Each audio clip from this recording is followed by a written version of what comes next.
My name is Jessica Taylor. I'm from Clearwater, Florida in the US, and I'm a compliance specialist for Vogue International, which is owned by Johnson & Johnson. I know that one thing that helps me is knowing that I'm not alone. So hearing other people's accounts of their mental health struggle has been part of my healing. So I wanted to turn that around and be a healing source for somebody else. So new mothers specifically, I feel like we're scared to talk. It's a very fine line between baby blues and postpartum depression. So sometimes it gets pushed off and it's not taken seriously. And I think, you're so engrossed in taking care of this new life that you brought into the world that you forget about your own self-care. And I'm not important, I don't need this, I don't need that. I can't remember the last time I showered. It doesn't matter, my baby's clean and fed, So it really comes down to,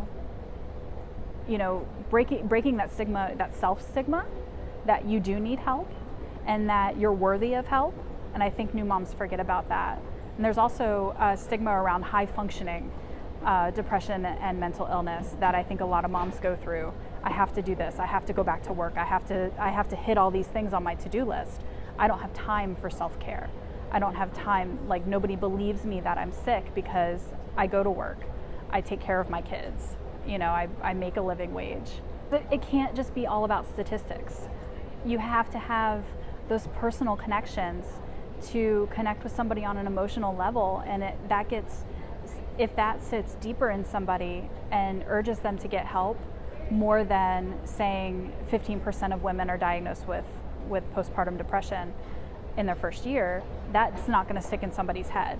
But somebody telling their story and watching them go through the steps and how they healed, that will stick in somebody's head a lot better.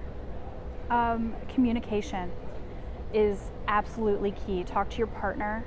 Don't leave your partner out in what's going on through your head. That was something that I struggled with because I was that mom that felt like I had to take it all on. I went from raising a newborn as a single parent to raising a newborn married. And I didn't know how, as funny as that sounds, I didn't know how to ask my spouse for help. He wanted to help, he was there, he wanted to support me. But I still was in that mindset that I have to do all of this on my own. So that communication is absolutely key. Talk to your family, talk to your friends, find somebody that you can vent to. Even if it's just in a journal, if there's nobody around.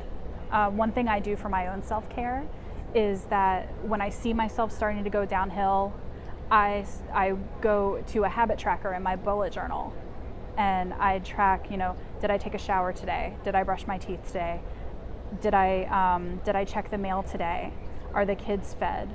Did the kids get baths? And that helps me on the days where I feel like I'm accomplishing nothing, it helps me see that I am making progress. And sometimes that's all you can do. Sometimes it's everything you can do to get out of bed and make sure your kids are fed and clean. And that's a success. Treat that as a success.